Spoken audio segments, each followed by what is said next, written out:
My name is Casey Brooks. This has been my dream since I was a kid. Like, to be able to work in a resto shop or a performance shop, like, I love coming to work every day. My background is more of actually a service advisor and manager in this industry, but I've been a technician as well, on everything from ATVs to Marine Corps 5 tons.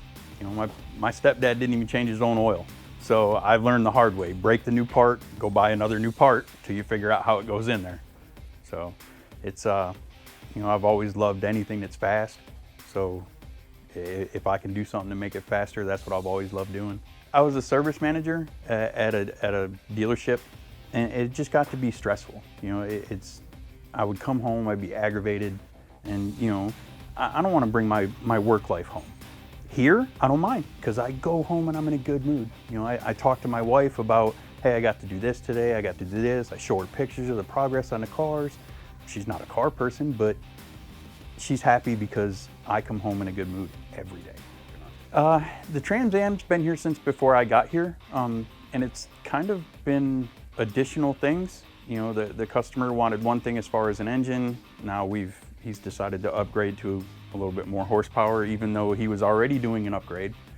We've done the front disc brakes, upper and lower control arms. We're doing the rear disc brake conversion. During the repairs, we noticed that the fuel tank had an issue, so we're also putting a fuel tank in it. What I'm doing here is we're doing the disc brake conversion kit. I'm running all the new lines. As you can see, it's taped right now because I'm just mocking everything in place. You know, you want to keep it clear so that they can get into the differential if it's leaks or they want to change anything. So I go around the differential. Once I have everything laid out where I want it, I'll do the final measurements and make sure that it lays the way I want it to lay against the axle. Same thing with the fuel lines. With these ones, they were a pre-bent setup, so they're not going to look quite as clean, but they are a little bit cheaper to do that way. I used to be an instrument fitter in the refineries where you're running, you know, stainless steel tubing, and it's all for pressure transmitters, flow transmitters, stuff like that. But you're very limited on space in the refinery. It's got to lay a certain way. Some of it's got to be at a certain slope, and I did that for about 10 years.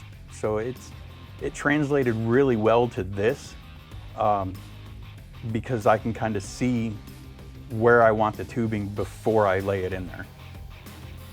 You face something new every day, but it's something new and interesting, you know, and you're literally building somebody's dream.